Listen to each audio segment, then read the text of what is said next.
I call the shots, I never call it quits. Trust my intuition, bet it's right and bitch, it often is. Seen too many others come and go, they had the wrong intent. Do it out of love and never for it, then I watch it get bigger than expected. No second guess it, I let it set it. It's God's plan, we out here only accepting blessings. I'm stuck with it, this mindset is terminal. In and out different terminals, leveling up is personal. And I already made it, y'all can miss me.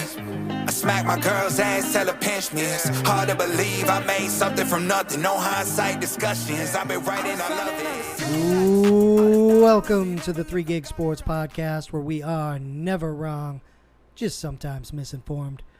Two-man show tonight, baby. Yeah. Jimmer and myself. All we need. We got some fun stuff out there, though. Yeah, we do.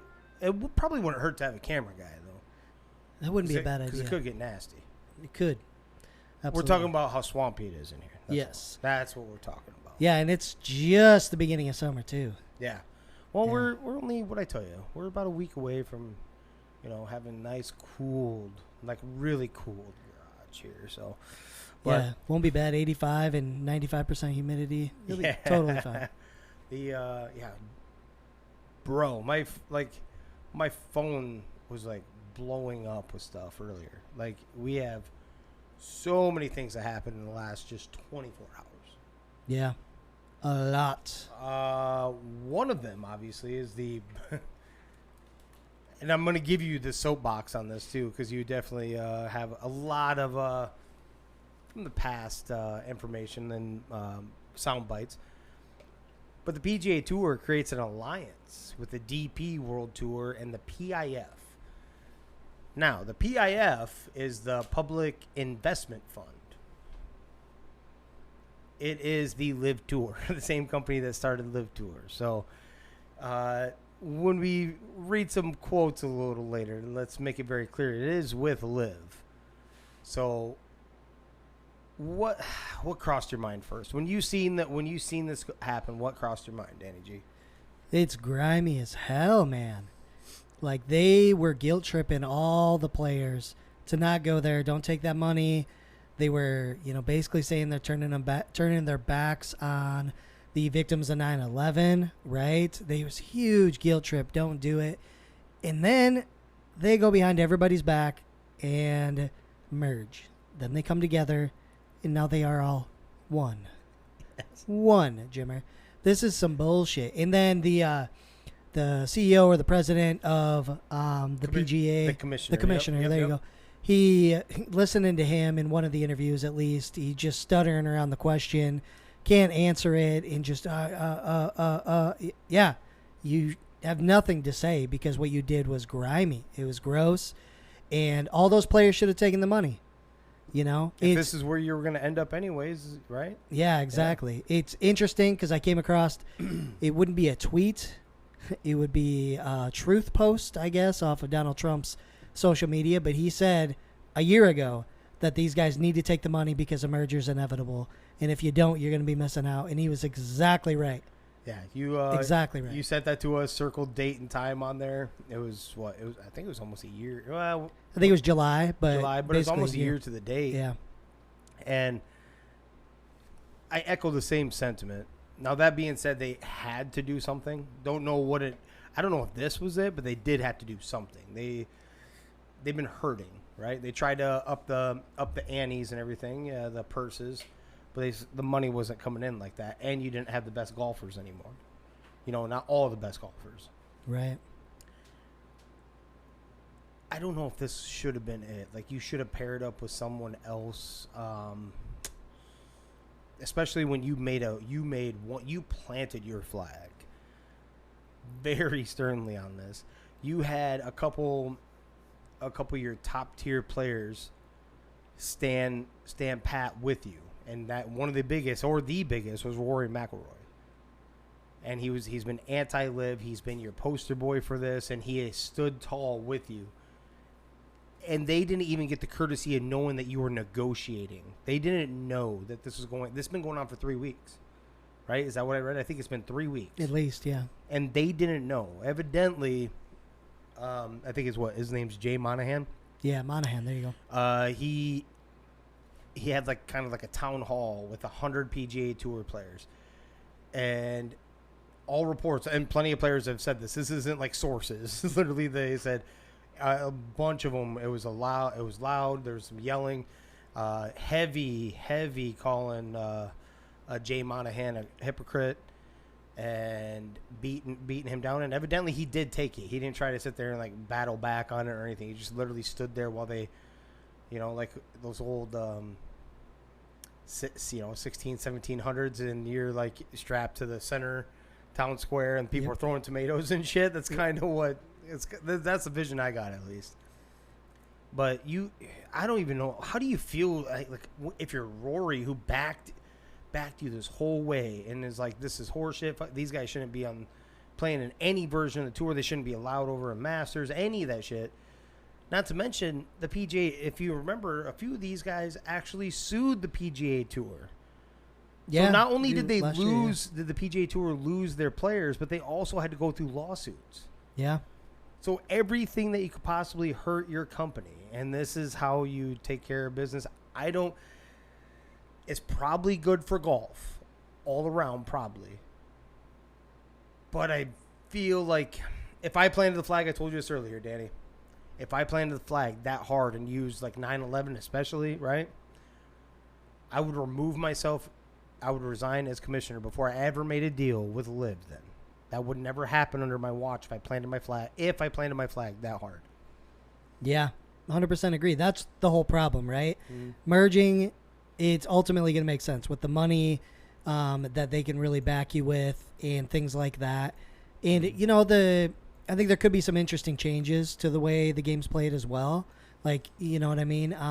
But it all starts with the way you began criticizing players that were even thinking about it. I mean, you mentioned Rory didn't know. The biggest golfer in the world, I don't care if he's not the best anymore, Tiger's still the biggest golfer in the world. He didn't know. Yeah. Nobody knew that this was going on. Right. And nobody could have pictured it. It was a slap in the face to a lot of people. But I don't know, man. I don't know what ultimately is going to happen with it. I hope it is better. It becomes more of a worldwide thing. But shout out to Phil. Phil made hella money, and he still gets to come back and play here too. So have your cake and eat it too right there, buddy. You brought up something very interesting, and I don't know who you had heard it from. It was awesome, though. What would it look like? What do you think it could look like? What do you wish it looked like when this does come in? Yeah, I was talking to a guy at work about this earlier. He mentioned how LIV does just a smaller field, so you don't deal with the huge cuts, which is nice. But then he's like, it would be really cool if it was something kind of almost different rules, right? So American League, National League type of thing. And then at the end of the year, the best of each play each other in a big tournament or something. That would be something like that to spark the interest and get viewership up and everything. That could be a big winner, right? That could be huge. And that's where it could be huge for golf. Yeah, exactly. Like you said, like the AFC, NFC, something like that. I think that'd be highly interesting that way.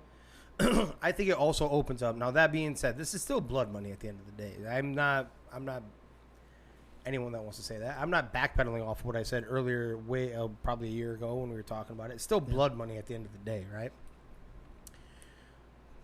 But it's here. It's here and it's living. But the best interest of golf, what you could do is do something exactly like that. I think that'd pique my interest. I'd want to see that. It'd be like the Super Bowl of of golf. Like, hey, and yes, they'll be like, hey, that's what the Masters are. That's what the Open is. That's the championship. All that stuff, right? But no, it's not. You literally send in this type of style. This is what would cross my mind, Danny, and that would be, if I'm just winging it, 6 to 10 players from each one that were the best in their leagues, their respective leagues throughout the year, come up here and they play it. So the consistency isn't just that you win one tournament, you're one of the 10 tournament winners. No. We want the most consistent, too. Yep. So you need to be consistent. You can't just have Bryson DeChambeau win one tournament all year because he can drive 500 yards. Bryson, you're going to have to learn how to do everything and be one of the top 10 and then we'll face off. We'll find out what you got. Yeah, blend in some rules, kind of like what NASCAR does. You might not win a lot of races, but if you lead a lot of laps, you're ahead in the points or whatever type of a deal, right? Yep. So if you've got, a good average, if you're fucking consistently, I don't know, top 10, whatever. I don't know how you could look at it in different ways. Yep. But, yeah, you're right. Consistency is key. Keep them in there. Ultimately, they play, dude, yeah. And then maybe obviously wins is like a bigger point scale, right? Yeah, absolutely. But That's where everything can be factored in. Everything can get factored in. Yeah. Absolutely. Keep on rolling. You seen that the biggest news of the day, though, is owned by CP3 and the Suns. I was shocked. Are set to part ways. Another one. Nobody expected this to I come. did not see this coming in any way. It doesn't matter. Danny, you even flat out said, you're like, for how much shit you give the point guard, this you wouldn't have guessed in a million years, right? Definitely not a release. No. You know, and what'd you say? How much is it going to cost against them? Just over 15 mil is what it's going to cost him. He would have been due 30 though. So, I mean, they did for half. Yeah, they did save a little bit there, but I don't know the whole deal around it. Like, he probably has a no trade clause. You know, being the head of the CBA for so long, I'm sure his contract is tight, and they could only trade him to somewhere he'd want to go anyway, so they probably didn't want to deal with it and released him. But, man, just a straight-up release is crazy to me because Ayton's probably going to be on the trading block, you know. That one wouldn't have shocked us, No. though. Like, No. that needs to happen probably, Yeah. right? This one was – because the very first thing that crossed my mind – oh, evidently, okay, I was just reading that. Now, do the Suns stretch the $15 million CP is owed? That'd free up $10 million more in wiggle room. Yeah. But regardless, I was shocked because literally we watched this happen without CP in the playoffs, right? They did get, 1 or 2 victories after he got hurt? Yeah. But it was what? It was literally street ball. It was literally Kevin Durant and Devin Booker coming down and taking turns raining. ISO. Yep. ISO raining. Threes. Just shoving it down you. Well, that works great for a little bit until the team concept comes in. This is the reason why CP is so valuable to this team, in my opinion. Not because of those two. Those two can get their shot anytime. They're all world class. You know what I mean? They can get their shit. Yep. CP was what could turn your role players into being pivotal so those guys can get rest and he can distribute and turn them into a valuable rest time for those other two. Now you're just going to go out there and just swing haymakers all day? Yep. With two big sticks? Yeah, man. So that leads us to A, where does he go? And B, who do they pick up? Okay. I'm going to start with the easier one in this one. And I'm going to stick with one of...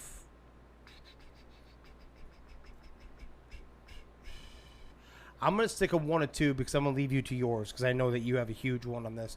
I'm going to stick to one of two if you don't mind. LA is the clear-cut open one. Like, that's what would bring... Like, he'd have to take a pay cut, obviously. We're setting money aside, okay? No money conversation in this part.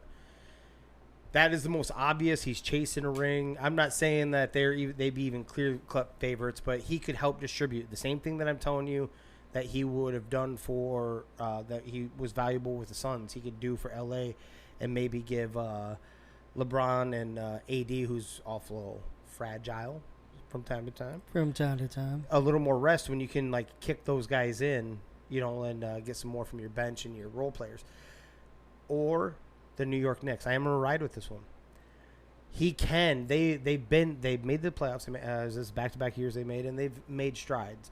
RJ Barrett still needs to come into his own consistently. He's a very good player, but he can disappear in big moments, right? Yep. So he needs to become consistent. How do you get him consistent? How do you develop a Devin Booker? How do you truly develop Devin Booker, right? I'm not saying it wasn't there. He had his flashes. Kind of reminds me of what RJ is, right? But then you can pair him up with Brunson. Brunson can get more off the ball, which is more what he did in Dallas and what turned him into kind of what he was. He's a very good player. He willed them to a victory himself against the Heat, right? Yeah. And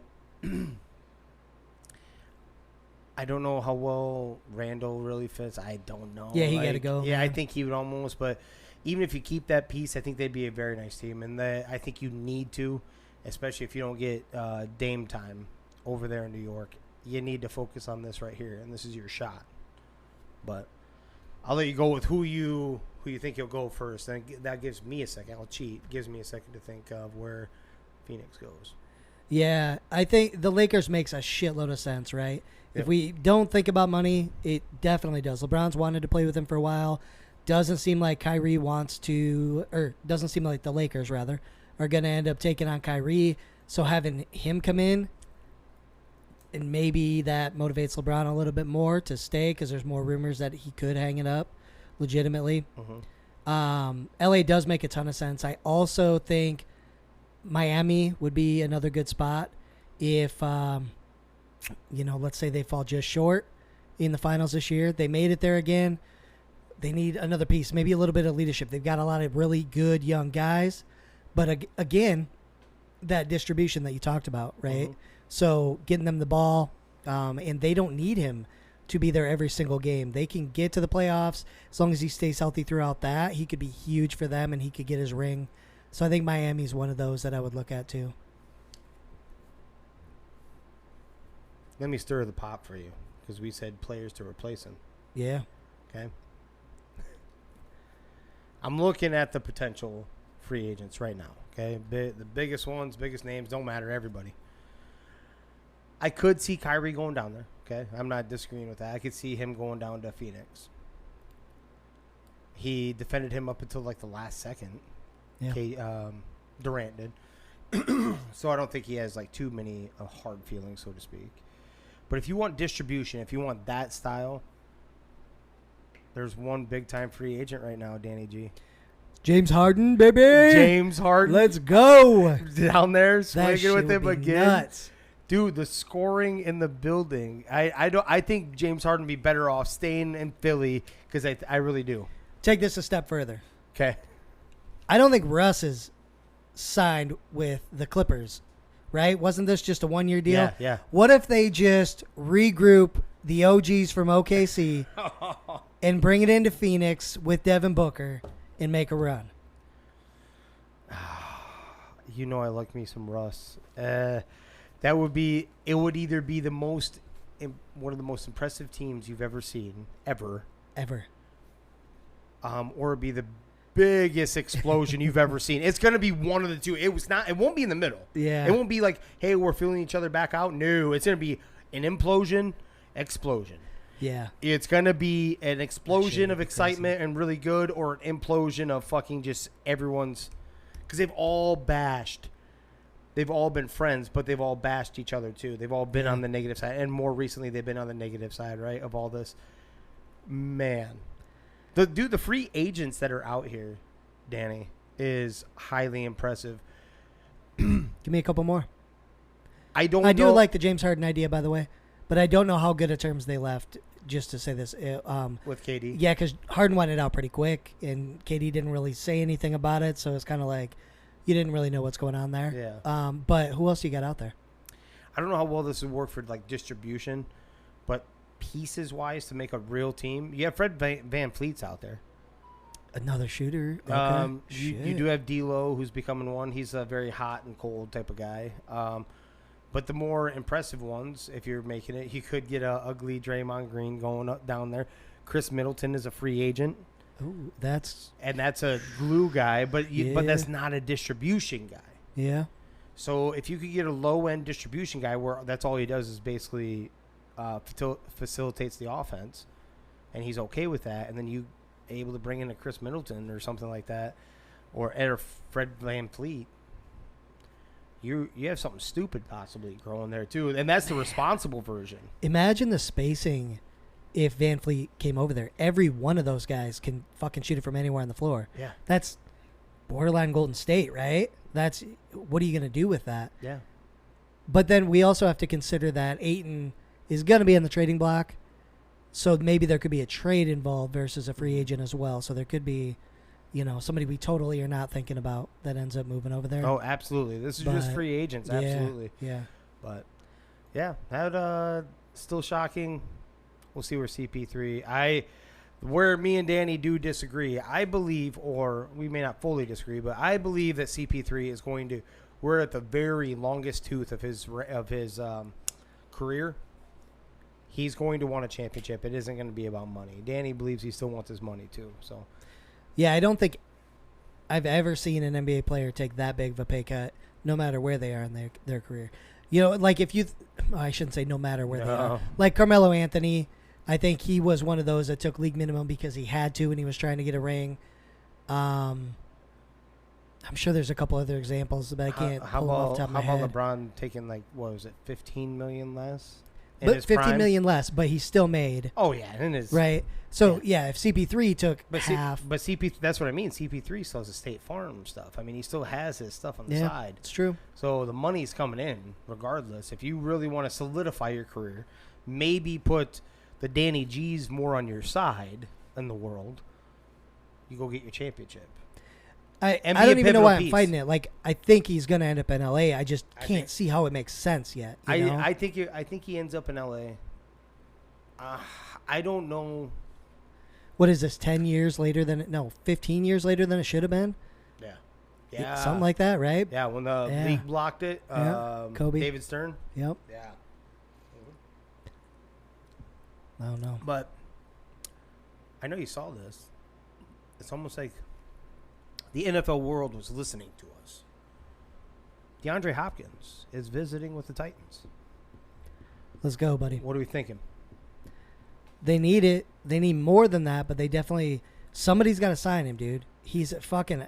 Doesn't matter if he can't run. Give me 70%. He's still a stud. Yeah. Give me 70% of DeAndre Hopkins any day, right? Yeah, all day, man. Any day, anytime. Titans need him. I don't know if I want that because the pressure would be too much on him to be the guy because they don't have another receiver, right? Right. I mean, they have a young. We'll see what happens. He was a That's exactly. Yeah, potential. Potential. Right? Yeah. Maybe that would help bust him out. Maybe it'd help loosen him up. What is his name? It's gonna bug me. Go. It's gonna bug me. The wide receiver for the Titans. He was a rookie, right? He was a rookie. He was Ole Miss. Treylon Burks. Jesus, Arkansas. My bad. Arkansas. Burks. So they're looking it up. But maybe it'd open it up more for him because people will be thinking the proven receiver over there will make sure we keep a couple of sets of eyes on him. Maybe it opens up for Treylon a little bit more. There's other teams I'd rather see him play for him now. Because all you're doing is getting stuck with another quarterback that's mid-tier. Right. Maybe. Right. Like, can he play? I just wish we knew more. Yeah, can we give him? It's like watching Andre Johnson again. His whole career never playing with a real stud. Like, Matt Schaub was okay, but he was a middle-tier quarterback, right? That was his highest ceiling. Matt Schaub was his highest ceiling. For the love of everything holy, can you give this man a goddamn quarterback with true potential? Like, Jacksonville, what are you doing? Give a call. Like, that's in your division. 100%. Yeah. Like, why wouldn't you give yourself as many weapons as possible? This dude ain't going to make that money. This isn't the same conversation like PG3, right? Right. Or CP3, sorry. There's not the same conversation here. He's going to have to take a pay cut of mass proportions because he's not the same player. It'll be a one-year deal. And when I mean mass proportions, let's still get it straight. It's still going to be in the ballpark of 13 to 16 million. He ain't going to be hurting. Right. You know, it might even be less. But if he really wants to win and a young team that has an up-and-coming and you're in the playoffs, Jacksonville should give him a call right now. Like, hey, skip that. We will pay first class, and we'll get you here right now, and you won't have to leave. We'll have somebody bring all your stuff. Exactly. You don't even need to really even see him run. It's still DeAndre Hopkins, right? Right. He's not. We didn't get breaking news that his legs got amputated, did they? I don't remember seeing that. Okay. So I didn't know if something crazy had came across there, but my man, this one was a little head scratching, and you dug a little bit, and that was interesting. Our man Lionel Messi, the hero from the World Cup. Yep. The GOAT, some shall say. Some shall say, the GOAT, has signed with Major League Soccer, MLS, United States, MLS, Inter Miami. Now, Inter Miami is co-owned by one David Beckham, just so we get that out there. But I'll give you the stats of his contracts. Do you have the information first of what went on, why he didn't re-sign down south? Yeah, so when he was kind of thinking about going back to Barcelona.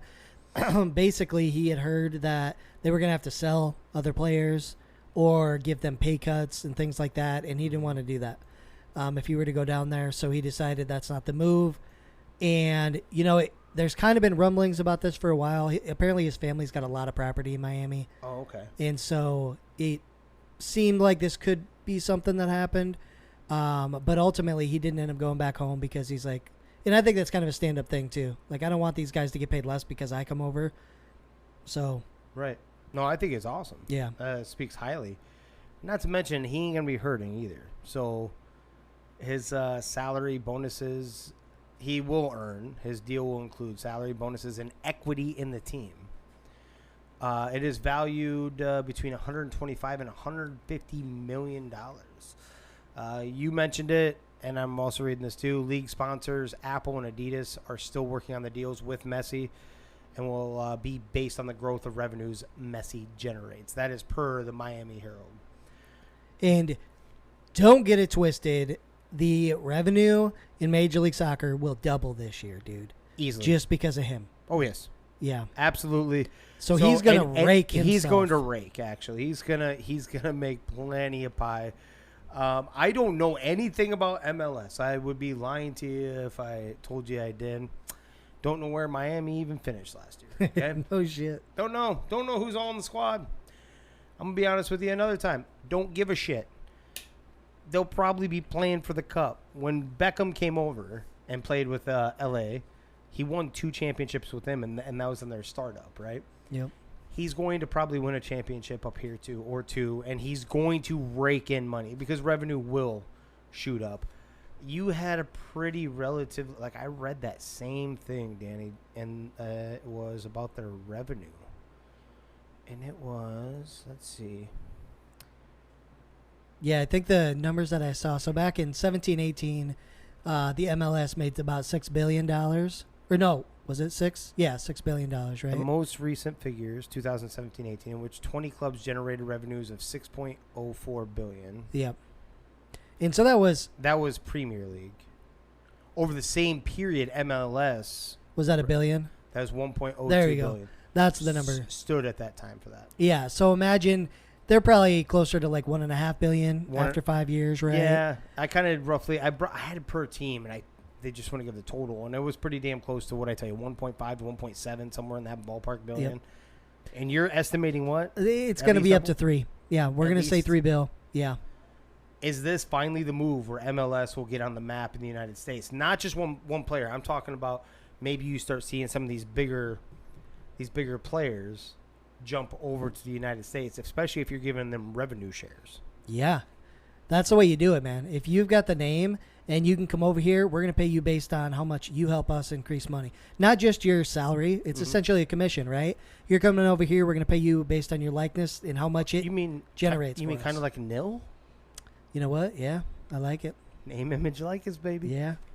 Yep. I think it could be huge. This could be the start of something big, and soccer has to do it, man. And I'm glad Apple's involved because, what'd you say, 10-year contract that Apple had? They show all of the games. Yeah, so. They own the rights, the streaming rights to all their games, and that was, what did I tell you? $2.5 billion for 10 years.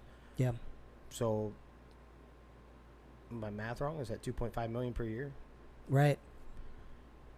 They're going to get their money back real Absolutely. goddamn quick. Yeah, dude. Real quick. That 10-year deal, they're just laughing right now. They're like, thank you, Jesus, that we just signed that we had signed that deal in the first place. 10 years for that amount. We're about to you got to pay for the Apple TV 100% to get it and then to watch this, man. And then if they have the serious sit down like, hey, we need to draw at least one more of these big time guys over here. I hope they bring that one piece of shit over so that he can face his Las Vegas justice that he still needs to catch. Yeah. But what was that? Ronaldo, right? Yeah. But they need to go grab another guy. Not him, not Ronaldo, but they need to go grab another guy too with this. And then you'll just skyrocket and Apple make money hand over fist. Yeah, it's genius. Just like MLS will. Yep. It's a win-win for everybody. Mm-hmm. Yep. Except for anyone that doesn't like watching soccer. Like I still didn't. I'll watch the highlights because there's so little scoring. That's all I need to see. I don't need to see a bunch of people crappie flopping out there and shit like that anyway. So let's keep it real. And you're interfering with other sports too, damn it. That's true. Youth sports. But this is about to be the first time that I start to see people wearing soccer jerseys. Yeah, it's about to happen. Messi jerseys all over the place, man. Fucking. Yep. They better come up with, I'm telling you, Inter Miami needs to, right now, you're bringing in one of the biggest soccer stars in the world. You need to start changing your colors, have like fucking retro. You need to have bright, flashy ones. You need to have all kinds of shit because you're going to sell. You're gonna sell jerseys like left and right. Yeah. That's where you get them to even sell even more. Don't just put the plain Jane one out there. Put some cool retro one type stuff out there. Flashy colors, Miami type of colors, you know? Yeah, dude. 100%. Not only for the name, but shit, these jerseys are cool, too. Yeah. Kind of like Seattle when they changed their shit up. People love that. Yeah. Right? So. They like the look of it, so get yourself a bite. But, yes, sir. That's what I have. Do you, Boom. Yeah, you know what I do? Ooh. I do. So, I don't know if you know this, Jimmer. You do know this because you were there. Oh. But tonight I coached my first T-ball game for my daughter and James' daughter over there. Mm-hmm. And it was interesting. We haven't had practice yet. They're all young. They're all like 4 years old. And nobody knows what they're doing. Some people call it controlled chaos, but this was not controlled at all. Okay? Right. We're figuring things out. We're going through everything we need to. It was fun, though. Everybody had fun, so it was a good time tonight. But there was one point in the game. These kids do not hit the ball very far, right? I mean, no. It goes 10 feet off the tee. Awesome run. It's all good. We're just getting used to getting contact. One kid, out of nowhere, he might have been the smallest boy on the team, too, actually. Comes up, has no idea how he's standing. And I'm like, okay, buddy, let's do this. Adjust your feet, so on. And he gets ready, and the coach out in the field's like, all right, we're ready, guys. Make sure you're turned around, blah, blah, blah. And I'm like, okay, swing away. This kid smokes the ball right at this kid in the face, just past the pitcher's mound, and it bounces into the outfield. And where everybody's yelling, we're like, oh, my God. And run to first base, go, go, the whole thing. But this kid, thank God we used those softballs for this age. That kid he'd have been wrecked. It would have been over. He'd never play baseball again. It would have been a bad deal, dude. But it was a good time. But I guess there's two things to this. So, words of wisdom. Try to teach your kids to pay attention to when somebody's about to hit the ball. Even if you think it's going to go 5 feet. Yeah. That's not always the case. And you don't want them to get hurt when they have to use a real baseball or a softball. Right. But the words of wisdom, I guess, beyond that are like, even as a coach myself, like, try to wait and make sure they're actually turned around, even if the other coach says they're good to go.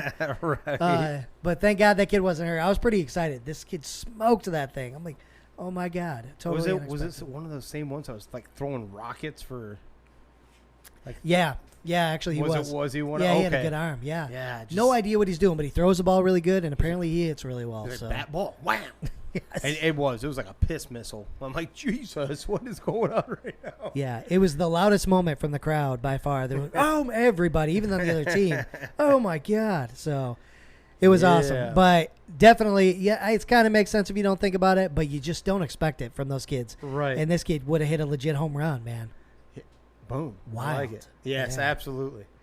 All right, brother. Well, I think that's about time to wrap her up. Yeah. Yeah? Yeah. So, you beautiful people out there on the interwebs, especially, I'm talking to you. If you're looking at this video on YouTube and you love to see our beautiful faces, be sure to like, subscribe, share the whole 9 yards. We really appreciate it, and it helps expand things. People get to hear a different point of view than what you hear every day, right? But speaking of that, Jimmer, where's the podcast available? Anywhere and everywhere podcasts are available. Spotify, Apple Podcasts, Amazon Music, iHeartRadio, and YouTube. YouTube. 100%, brother. And we love to tell a good story. We want to hear yours. So if you want to get it to us, go ahead and slide on in. To the DMs, baby. Give us whatever you got. Like, I'm down. We want it to be real, obviously. Something you witnessed, something that happened to you, something that happened to your family. We can leave names out, whatever, but give us a shout. Let us know. We like to tell stories. 100%. Even if you got kids, like everybody on this podcast, real, Miles, Jimmer, myself, we've all got kids, and we've all got weird shit that happens every single day, it seems like. So shoot a story in. We'll laugh about it. We'll tell the story, and we'll have a good time. Absolutely, my friend. Let's go, baby. So we're going to go ahead and get out of here. Thank you, everybody, for listening. This is 3 Gig Sports. We out.